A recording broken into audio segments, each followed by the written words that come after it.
ఆకాశం నుండి సూచకక్రియను చూపమని యేసును ఎవరు అడిగారు?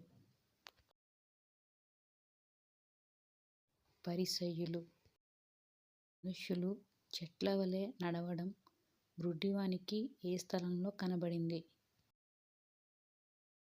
బేత్సయిదా. ఎవరైనా గొప్పవాడై ఉండగోరితే వాడు ఎలా ఉండాలి?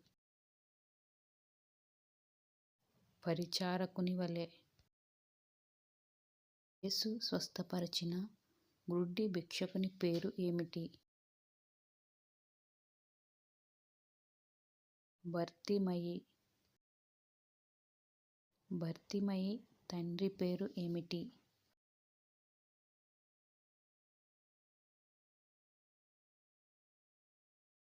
తీమయి. యేసు బర్తిమయిని ఎక్కడ స్వస్థపరిచాడు? యెరికో. సర్వాంగ హోమముల కంటే బలుల కంటే అధికమైనది ఏమిటి? ప్రేమ. కుష్ఠరోగి అయిన సీమోను ఇల్లు ఎక్కడ ఉంది? బేతనియ.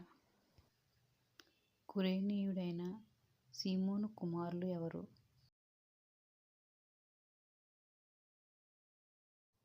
Alexandru, roof. కానుక పెట్టెలో బీద విధవరాలు ఎంత డబ్బు వేసింది? మీ సమాధానం కామెంట్లో తెలియజేయగలరు.